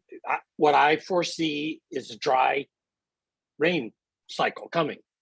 Now, I couldn't foresee the atmospheric rivers, but I could foresee what I was interpreting was coming. And I pounded and pounded and pounded, said, you need to increase this. You need to increase this. We need to increase this. And that finally happened around June or July. So actually, I mean, don't you need another set of dates back at like July 1st that says that's the time to start increasing the Sonoma water? So you hold off the reservoirs getting so low? I mean, that's the only tool we really have. Mm-hmm. I think it's a little bit, you're assuming that we're coming late because it's April 1st. And we're thinking we're early because we're actually the year before you. You know, it's just sort of a perspective. So I understand what you're saying, President Russell, that, yeah, it seems like the horse has left the barn. But I think what we're trying to say is that we would be acting, as you're suggesting, in that earlier year. But Paul, to do that, we would have had to really screw up, because to allow it to get to 35,000 meant either the water wasn't available or we didn't take action. Right. That's kind of what I was getting at. It seems to me that there's an insert here that's missing. I call them flaming arrows, you know, that comes in and they boing on the desk. And it seems that part's not here, which is, well, there are options. And of course, that's exactly what Jacobs is studying, is basically to stop this large cycle of, you know, lots of water and no water, trying to smooth that curve out with however we need to do that, you know, whether that's more water supply or changing the way that we handle the water supply we have in terms of when we take and when we don't take. That's all I'm saying. I'm not criticizing. I think it's a very interesting exercise. It just seems to be missing a piece to me. So It's Like you should never have this happen. Okay, that's the point I'm trying to get at. Yeah, I mean, that's obviously an ideal situation and what we're going to strive for through the resiliency work that we're undertaking. Yeah. But right now, given the levers that we have to pull, I think that's what we're thinking. That's how we're thinking about it. And the idea, Director Russell, is to maximize supplemental water as a matter of course, right? What we've developed with the board over the last couple of years is this front loading concept. So regardless of the year and how full we are, we will, for that first 6 months, we're going to be maximizing our supplemental supply and then be faced with decision making. For example, this coming December, January, are we full? Do we not need to spend the $5-6 million, make Brett happy? Or is it looking like we do need to, come December, it's still dry? So I do see what you're saying, and it's kind of like what Paul's saying, the goal is to get to where you want to get. But for now, we do need to have contingency plans and comply, of course, with the state requirement to have this adopted. Monty, you were about to say something? yeah, couple things. First, Lucy, this is great.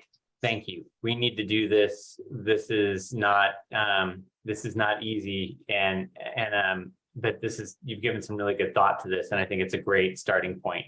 And I think that a couple of things, one is, I think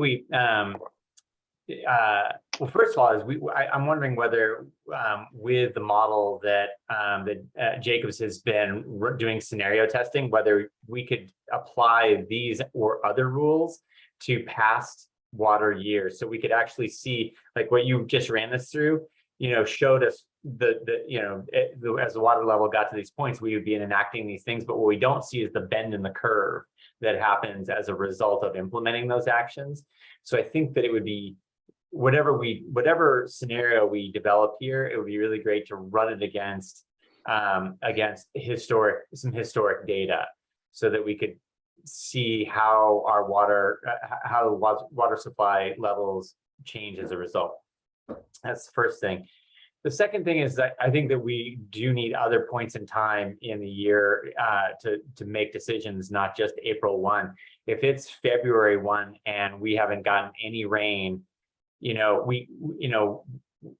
we'll still be making projections, like maybe we'll have a miracle March and we'll get an atmospheric river. Maybe we'll get nothing. I think we'll still be forced to make decisions on January 1 and February 1 when our rainfall has not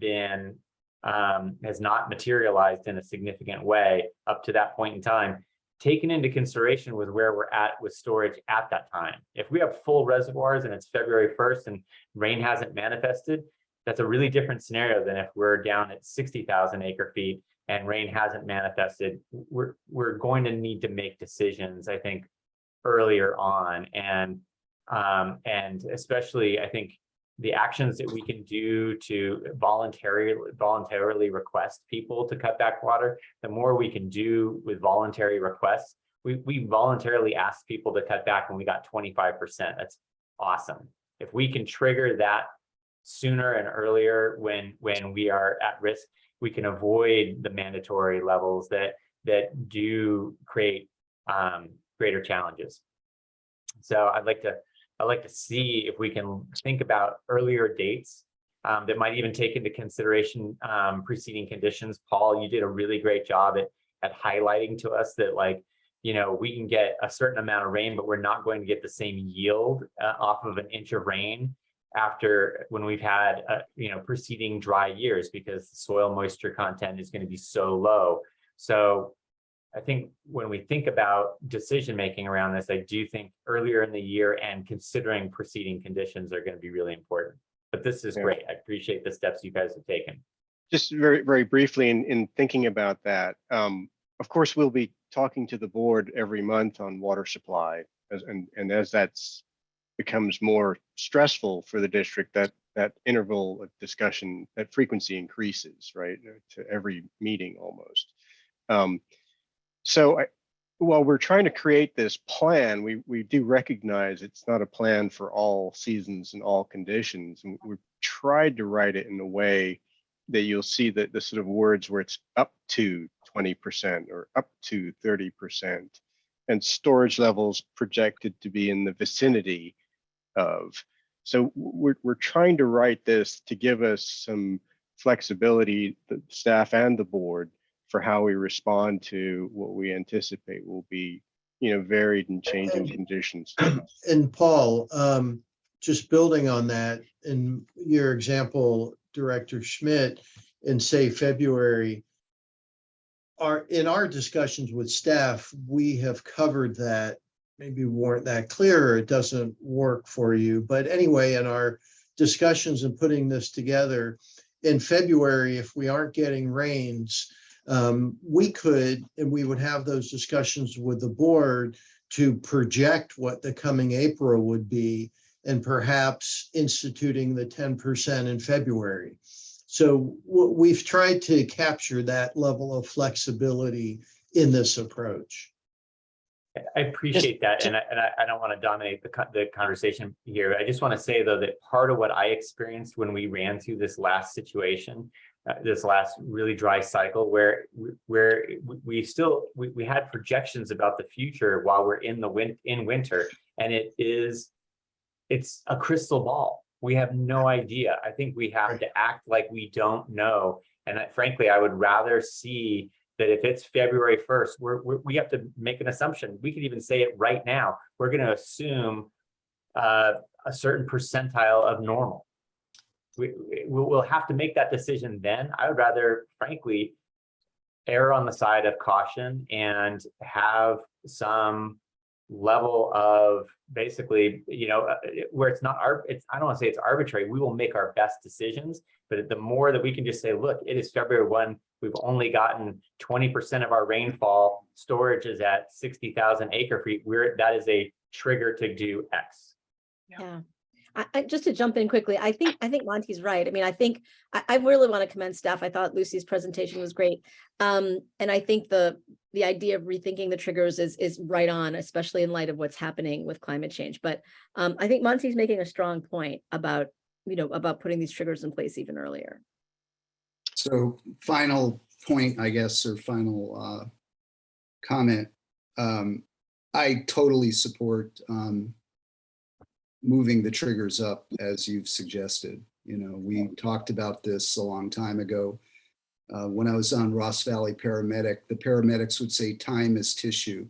So time is a huge asset for us. And I think we do need to give ourselves more time. I also agree with Monty that somewhere in Molly's drafting of this ordinance, that there's some kind of discretionary authority given to us so that we can make an earlier decision if there's extraordinary circumstances. But the idea of moving those triggers back and giving us a little more time is to avoid the exact circumstance that President Russell mentioned, which is like, let's get on it early. I think that's what Monty's point is. I think we're all in agreement. So I think the framework presented is really good. And I would just add that little discretionary clause to address extraordinary circumstances so we can act even earlier if needed. I don't know that we need that. And we're only talking about money basically here, because that's what we're really talking about, is purchasing water that may go over the spillway. And it seems to me, I couldn't agree more with what's been said. I think it's well phrased, and Monty in particular, you did a great job of capturing what I was hinting at. Basically, I think we should hand this matrix to Jacobs and say that if we trigger these, then we failed in our water supply assessment. In other words, if we can't fix this problem by whatever means we have, then we're just right back where we were. Now, I'm not saying we're omniscient and we're going to just hit it on the head the first time, but if we don't have a plan that addresses the water supply needs, then, and because really, the good thinking here is thinking it through. That's really important, planning ahead. But really, if we trigger these things, I think we really got off track and missed the exit on the freeway. So anyway, my thoughts. I mean, I think the one thing is that this idea that we're going to go back to a normal and there's going to be extraordinary. I mean, I think we're beyond that. I mean, we're not always going to be in this moment, but I think the future is going to be filled with extraordinary moments. I think there is no future that harkens back to the past, you know, and so, yeah. So, I mean, I see what you're saying, Larry, but I also think that, I don't see this in terms of failing or not failing with the water supply assessment. That's not going to be the way this all works going forward. It's not, we're not going to be able to have only these, you know, well, I'll just leave it there. Yeah, well, hopefully I'm overly pessimistic. Okay, but that's what my reaction is to this. And I agree with you completely, Cynthia, that we need to somehow figure out where we're going without being able to see in the future. You know, we got to be extra cautious that we, you know, cross the T's and dot the I's. You know, with it's all we can do is just, you know, make as much progress as we can that we can afford at this point in time. I agree with that. I just think, you know, that may take a period of time. And in the meantime, we need to give ourselves some planning discretion so that we're not caught, we don't get caught on time. So, you know, like I said, time is a big asset for us, you know, so I'm glad you brought it forward and I support it. The only thing I would add is there's got to be some kind of clause in there for extraordinary circumstance, which as Director Kohler said, may not be so extraordinary going forward. Well put. Okay, I think we're ready for public comment. Yes, there are two, are there a few? Mr. Phil Sauter and Larry Minikes and James Krajewski. Go ahead, Mr. Sauter. Thank you. First of all, I'd like to thank both Carrie and Lucy and staff as a whole and the board as a whole for making outstanding conservation presentations and what we're going to do in an emergency presentation, even when we're sitting at 5.5% over our average storage. To me, that really shows forward thinking, and it separates this district from a lot of other districts in the state and in the country. I did feel a lack during both of those presentations, or not so much of a lack, but how much more useful they would be if we had better numerical information. I, for example, don't know what a day's worth of irrigation means versus 2 days irrigation versus 5 days irrigation. I don't know if somebody could double water on a single day or on a double day. So I'd like to do another 15-second commercial for widespread distribution of Flume devices. My ideal would be for all 60,000 customers to have one at no cost. But pulling in my horns, I would really like to see at least our 1,500 or 2,000 tier 4 users have those Flume devices at no cost, as long as the district can see and use the data for the planning that it's doing now. Thank you. Thank you. Mr. Larry Minikes, please. Yeah, Lucy, thank you very much. I was very much thinking along the same lines, but I have a couple of added comments to that, which is when the April 1 date was up there, I think that's because of we were looking at the past, but as it came up, everyone brought up what I was thinking. In the advent of climate change, if we look at those 6 weeks from roughly President's Weekend through the end of March, we're going to likely see, based on Jacob's numbers, that they're showing us, hotter, drier times there. So setting those triggers earlier makes sense, particularly because what we should be looking at when we set these triggers is not the date of the trigger, but when the word can get out. And it's going to take roughly 10 working days, so 2 weeks. So you want to set your triggers so that you're already in front of the public at your target date.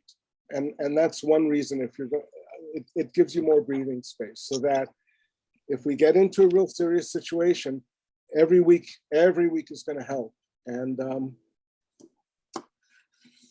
with that, I'll leave it at that. Thank you so much. Thank you. Mr. James Krajewski, please. Hi, can you hear me? Yes. All right, thank you. I wanted to call attention to one of the concepts and some of the language that was used in the presentation, and that has to do with the terminology of water waste prohibitions. These are not water waste. Some of them are, I would agree, some of them are water waste prohibitions, water running in the gutter.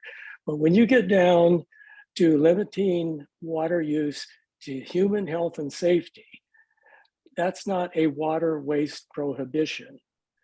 Nor, for example, would I consider limiting water use to keeping trees alive, because if that's water waste, then the implication is that, say, keeping a garden alive is a waste of water, or doing all of these other things, washing a car is a waste of water. These are water restrictions, and I think calling them water waste prohibitions is another sort of Orwellian twist on this. It avoids the concept of water rationing. It avoids the concept of water restrictions. And to those of us who are customers out here, for the district to say we're wasting water by keeping a garden or washing our car, I find it offensive. So I think it's Orwellian. I think it needs to be changed to simply water restrictions that are going to be put in place, or water rationing that's going to be put in place under these circumstances. And that's a much better description of it. Thank you. Thank you. There are no further speakers. Okay, any other board comments? Okay, then let's go forward to item 7. So just for clarification, that'll come back in November, Lucy? That's the plan? We want to have it adopted by November coming into this winter. So yeah, prior to mid-November, we'll bring it back. Okay. Just want to get clarification. Thank you. And I just want to be clear too. I know that, yeah, thank you.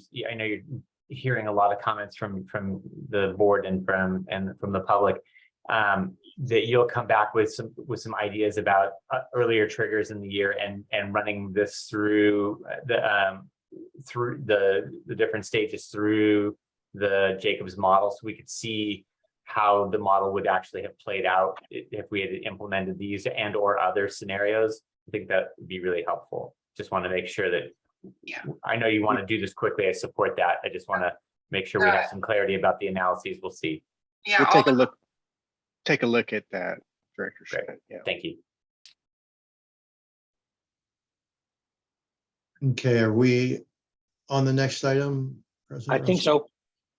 Okay, this is my item, the grand jury report.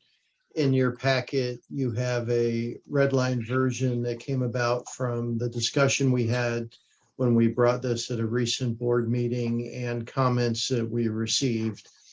So we have a red line attached and a final attached. I do think the board's aware that September 12th is our deadline to submit this. So I don't think I need to go through the red line edits, but I could. Otherwise, I'll open it up for any board comments. Oh, one thing that my wife and I were talking about, my wife served on the grand jury for a number of years. And one of the things she pointed out that's quite interesting is that between the issuance of the report and the issuance of our response, the grand jury changes. Right. And they may or may not be interested in this subject. It's unclear. They carry over 2 people from the previous one, and I don't know who those are at this point. You know, if it's one of the water conservation people, we may see more interest in our response, but it's just food for thought. So my only comment, I thought you guys did a great job incorporating, you know, everything, all the comments and weaving them in. My only comment, a little bit of a nag on F13 on the regional desal. Could we add a line about Petaluma Aquifer project as being a possibility? Yeah, we could do that. Yeah, because really the last sentence, yeah, what we can, I think, easily add that in just as a point of information. If that Is under investigation or, you know. Right. I just want to get kind of a head nod from the other board members since we aren't going to have another round. It seems like a good suggestion to me. Anyway, I thought it was good, so I'll wait and see what the other members think. I agree. thought it was better. I thought it was good. I thought it was better. I you know, and I don't want to, you know, you've got a deadline. It'd be interesting to hear more about why you simply accepted so many of the premises. We talked last time about many of the premises are really incorrect. I mean, to me, it's not, I mean, I appreciate, Larry, your point about the grand jury changing, but you know, this is the report. I don't know that the public really cares. You know, it's out there in the public. There's a number of elements in it that I think are problematic, as indicated in the draft that the staff's put together. But I'm just a little surprised that that the staff didn't want to push back more on some of these premises that seem just from a fact perspective incorrect.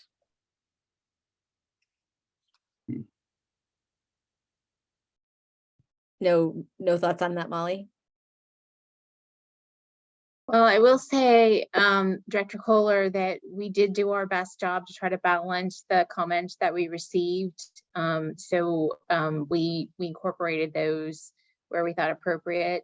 As far as pushing back on the premise, I think it wasn't necessarily clear that all of the board members were seeing the same implications of a particular statement, and where we didn't feel like we had clarity or consensus, we tried to be conservative in our approach, that we did really try to look at everybody's comments and incorporate to our best judgment. So apologize if we missed a point that you thought was important, but I guess that would be. No, I don't think it's a matter of consensus. I mean, based on the last meeting, I don't think I thought anything different than any of the other board members. I didn't hear any disagreement about the issue anyway, it's a stylistic thing. It's just in a few places you say you partially disagree, which implies that you somewhat agree. And it's given the way that their findings, that their recommendations were put together, that could be misinterpreted. And I thought we talked about that last time. I didn't hear any board disagreement on that. And if you did, I'd be interested in knowing about that, because I'm sorry if I missed the particular point that we were to incorporate there. But I thought we were, we were given some direction. We did our best to implement that in our judgment as we evaluated it. Well, in any event, I don't mean to be critical. I was just surprised. Just given the just given how much attention the report has received, that we didn't follow through on some of that. But yeah, I think it's substantially improved. Okay. Thank you. And there are a number of wholly disagrees. I'm trying to count them. I'm up to 5. Yeah, there definitely are. Yeah. And we're somewhat constrained in how we can say what we say, you know. I mean, honestly, the thing's been weaponized. I can tell you that much. So yeah, no, it has, which is the concern. So well, I think you guys did a pretty good job responding. I really do. So yeah, I think likewise. I mean, we're kind of out of time. not dissimilar to Director Kohler's comments, I would have liked to have seen something that maybe stepped back and sort of explained the bigger and more complex picture that water management in California really is and has become with climate change. And, again, recognizing the challenges that are being faced throughout the state, not just with, actually not right now in our own district because of our unusual water situation. So this is not like, again, this is a challenge that is grappling the state, and we're talking about major water districts that have, huge budgets, much larger than ours, that are struggling. The entire Colorado River system. I mean, this is unprecedented. I think that having something at the start of this to sort of explain these are not normal circumstances by which to compare. There is something to that effect. Yes, I just would have maybe made that point a little bit more strongly. But anyway, I think overall this is good enough, and it's probably time to just get it out there. So enough said. One question I have, Ben, is I'm going through this quickly trying to find it. Do we talk about the fact that they divorced cost from their findings? You remember my old story. Engineering's doing the most with the least. Not anyone can do the most with the most. I put that into my comments. Did it end up getting in? If I may, I think there are at least a handful of locations where we did insert that concept that cost is a factor that needs to be considered. That wasn't. Yeah, you can't do it this way. You can't do it the way the grand jury did it. Right. I think that's right. Yeah, I think that's a big gap for sure. Okay, so what do you need from us? They need approval. Public comment. Okay, well, of course we have public comment coming, but I'm just curious, what is it we're looking for? Approval for They need submit. Right. Okay, so with that, can we have public comment? We have one, Mr. Larry Minikes. Go ahead, Mr. Minikes. Yeah, I've mentioned this before about the grand jury report, and I feel that they missed an opportunity here.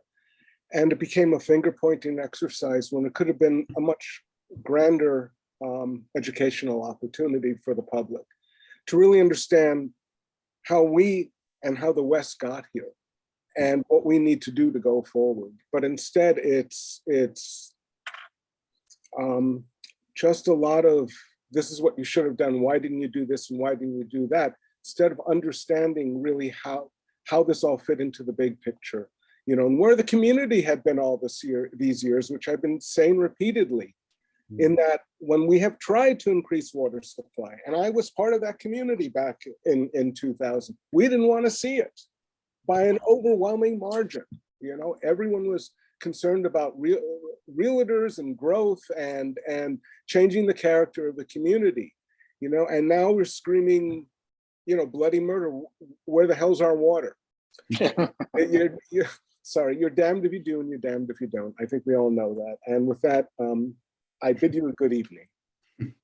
Thank you, Larry. Sure.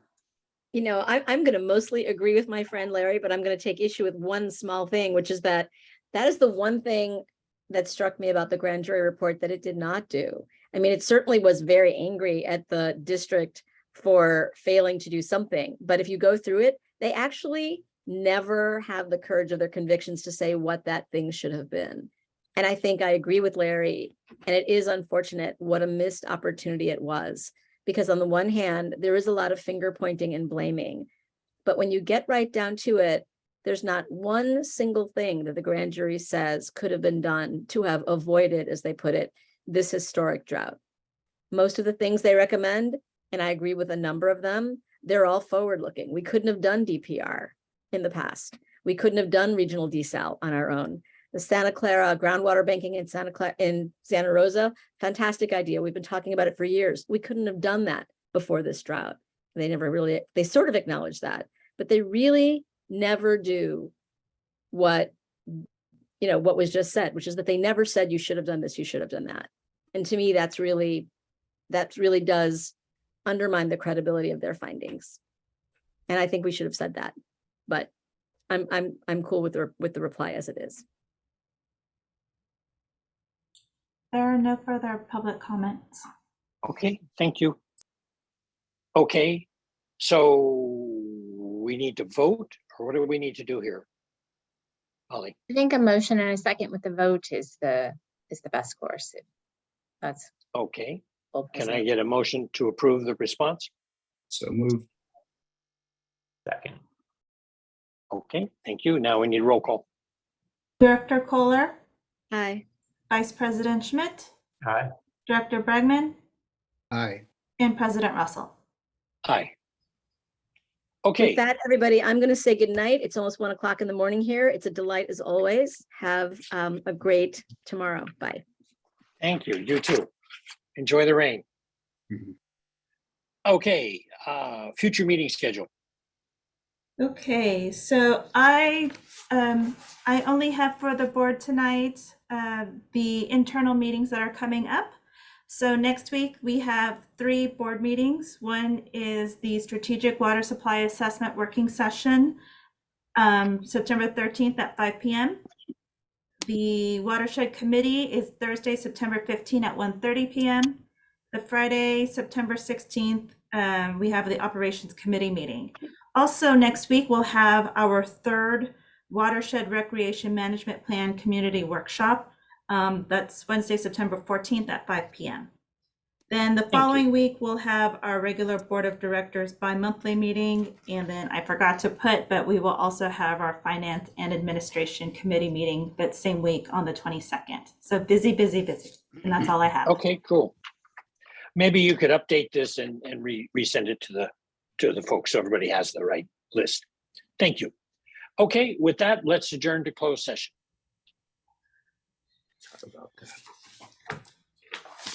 It doesn't look like we have any public comment, right? Yeah, Terry? are there any public comments for the closed session? Okay, I'm seeing none. Please remember that this is a closed session. So I ask that you please leave and that the board and staff can have their closed session. They will reopen the meeting as soon as they're done with the closed session, and you can make a comment then too if you'd like. But I ask that 8800 and Mr. Matt Sampson, if you can please leave, or else I'd have to kick you out. You won't be able to come back and rejoin the meeting tonight. Okay. All right, Mr. Sampson, I'm going to, oh, thank you. All right, Molly, I'm leaving this to you. Let me pause the recording here. Okay. Okay. The closed session adjourned at 10:02 p.m. on the 6th. No reportable action, direction to staff. And I think that concludes our meeting. Okay, thank you very much. Thanks Have a good night, Later. folks. You have a Okay. good night. Bye. Bye. Bye.